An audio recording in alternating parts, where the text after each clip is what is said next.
Over a decade in the NFL to Friday, baby. Bring it in. We got a great Friday coming. All right.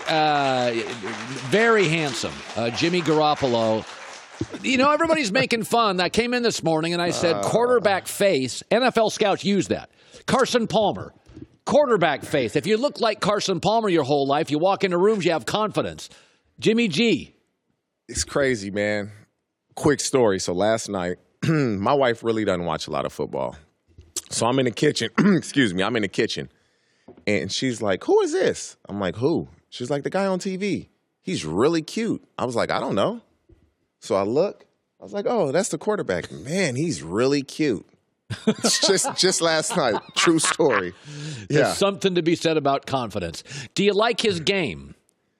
He's a good he's 16-2. Yeah, at some point. What is there not to like?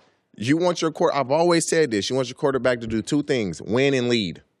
And he's 16-2. And you can say, "Oh, he has this, he has that."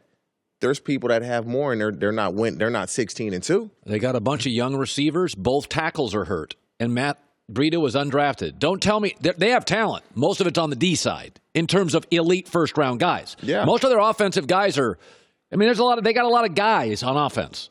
You look at the throw last night on a deep out route to Emmanuel Sanders. Patrick Peterson is looking for the ball. Emmanuel Sanders has just caught the ball.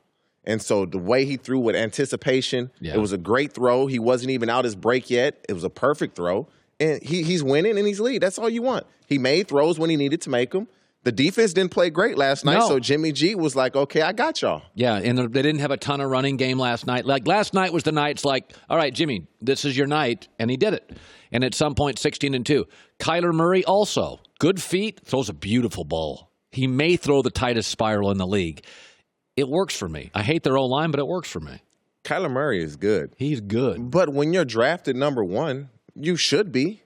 Like, when you're drafted number one, does he surprise me? No. He was the first pick of the draft. You expect him to be successful. Now, there's busts, but you expect him to be successful. And the thing is, he doesn't have a dominant go-to receiver. He does not have a stout offensive line in front of him. It's a bad O-line. With what he's doing, what he's playing with is great. Who's his best receiver? Larry Fitzgerald. And Larry Fitzgerald is what? Is his 15th, 16th year maybe? Yeah. And so you give him some weapons and you get some guys up front. What could he do? It can be real scary. So I believe this weekend, we know that post-Thanksgiving generally decides the league. A lot of quarterbacks look good in September. Everybody's healthy. Then now guys are beat up. You'll find out your roster's depth, what quarterbacks. Now everybody's got film on everybody. I look at Cleveland, though, and I say, okay, I love their defensive front. There's not a lot I love about their team. I love their defensive front. 6 of the next 8 weeks, Cleveland faces a backup quarterback. The other 2 weeks, they face a rookie quarterback. I think Cleveland's going to go on a roll. I know they're young. I know I don't love their head coach. Have you ever been on a team or seen a team that was a mess for 2 months and then just changed teams? Or am I just being totally unrealistic? No, you're being you look at the Browns' schedule. At worst, they're going to go 7-2. That's what it feels like. At worst. And the 2 losses could be Buffalo and Baltimore. That's what I think. They could possibly finish the season 9-0 when you look at it. You play Cincinnati. You play Pittsburgh twice. You're playing Denver this weekend. You play Cincinnati twice. You play the Miami Dolphins. Cincinnati and Pittsburgh twice. And so if you look at their schedule, the worst case scenario is 7-2. Best case 9-0. And 9-0 is very, very realistic because you play Buffalo, who's not strong offensively, and Cleveland is very strong defensively. So here's the question, though, the psychology of it. A lot of Baker's battling media and Freddie Kitchens getting beat up. Go back to your career. When you're in a losing locker room, are there guys in this room, you lose guys? Or do you think everybody's still in? Because you go 2-5 in this league, TJ, there's some guys that don't love football. Frustration kicks in. And that interview that Baker, he addressed the guy, come on, Tony. Like, that was frustration. They're losing. But watch how this changes in the next few weeks now. They'll be 5-5, 6-5. And so now those press conferences, it's going to be a different Playful energy. Yeah, it's going because we're winning now. Now, 2-5. Does the locker room change? It depends. Now, if you can win 2 or 3 games in a row, now you start to be very optimistic looking at the schedule like, oh, we got a chance here. And they're looking at that schedule. And if they start winning these games, the entire tone and his attitude and it's going to completely change. Yeah, it really does in the NFL. We always three words key to the NFL: just win Sunday. Changes everything. Coaches are happier. You've driven to the stadium when your team's bad. It's an awful life. Football practice is not fun. No, you're just like, man, I can't wait. Basketball practice is fun. I can't wait till this is over. The worst part is and I've been on some losing teams, is when you're losing and you get down by double digits. Early in the game, you're like, here we go again. It could be the first quarter, it'd be 10-0, and you're better than this team. It's, here we go again. And so if they could avoid that, they have good players. They got a good team. Yeah. Their coach, this is foreign territory for their coach. He's never been a head coach.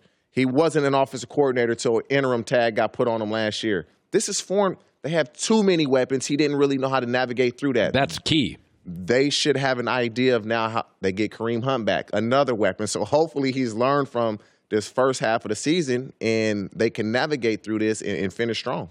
Okay, you have been, Baltimore.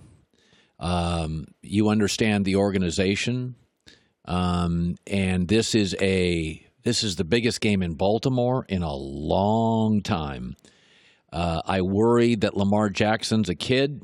And New England's defense is smart and complex. It's a defense, frankly, with a lot of 29-year-olds. It's an older defense. How do you think Lamar does? What's big week in Baltimore like? What's it like there in Baltimore? Practice, Harbaugh, everybody. Harbaugh, when I played with the Ravens, it was very different.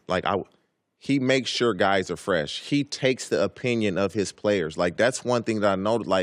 I really, really enjoyed playing for Harbaugh. He was a player's coach, but he was not taking your BS. And so you knew that he demanded that respect and guys gave it to him. But he gave you... Yes, he treated you like an adult. They were the first team when I got there, Wednesday was a walkthrough. And I was like, huh? We're walking through? Guys were getting IVs in Cincinnati in practice on a Wednesday. And here we are in Baltimore walking through. So that was a shock to me. And when I think of Baltimore, when you think of the Baltimore Ravens, I always think of one thing: defense. And it's completely reversed this year. I don't love their defense this year. They're not very good defensively. Not. They don't put a ton of pressure on. Now, Marcus Peters helps. This is what I think the game is. I think we're spending so much time talking about Lamar against the Patriots defense all week. What we're not talking about is Mohamed Sanu, and let's talk about him. He is a middle-of-the-field possession guy. I think New England's offense keeps Lamar off the field. I think they 6-yard it to death. I think Sanu gives them the identity. He's got a little Gronk, big middle of the field. But the Ravens know.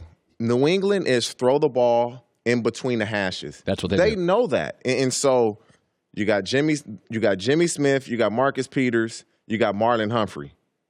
The Ravens have some DBs. They can man up and say, you just have to beat us because you got Earl Thomas in the back end. And so their secondary is stout, very good. So they can man up New England and say, you can't run by us. What you going to do? We're going to sit in the middle. We're going to force you to throw the ball outside the hashes, outside the numbers. And so if they can do that, you got a ball game. I got to ask you this week, it surprised Joy and I. We used the Clippers as an example. They traded Chris Paul and Blake Griffin. Nobody knew until it happened. They acquired Paul George and Kawhi. It didn't make the newspapers until it happened. We were all shocked. The Jets had 4 different players on the rumor mill this week. Everything leaked. And I said, we talked about this. As a player, I understand it's a business, but boy, if I was Jamal Adams, I'm your best player and you're shopping me. Do you think that can just completely unravel the Jets this point forward? Unravel? It doesn't matter. They're not going to have a great season anyway. They've already unraveled. I said this yesterday. If I'm Jamal Adams, that's a human emotion. You should be hurt. It's okay. He's learned really quick now, NFL's a business. Okay, so I'm going to approach it as such. This is third year. He's played football his entire life because it's fun, and now he's been introduced to the business side of football, and he didn't like it. It hurt his feelings, and that's okay. If that's an emotion that you feel and you want to say it, I'm fine with it. If I'm the Jets, you have to try to find a way to put the toothpaste back in the tube and just say, listen, we are doing the team a disservice if we don't take calls if people call about you. We're not going to trade you. They asked about you. You have to do damage control because, like you said, he's their best player.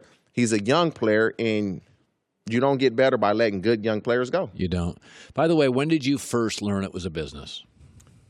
Oh, man. Obviously, I wasn't in none of these guys' situations, but I remember going into my fourth year. When I was playing, they could tender you.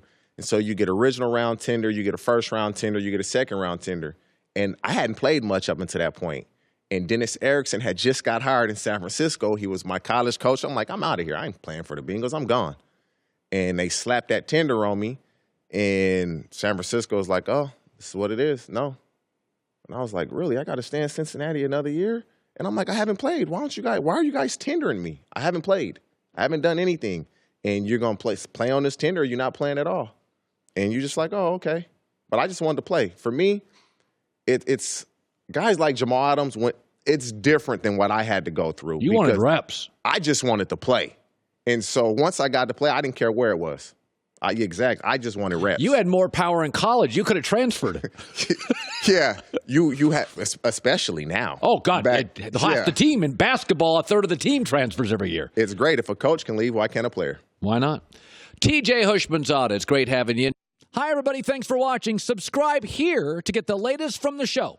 Also, be sure to check out more of the best clips from The Herd or go watch a few segments from other shows on FS1.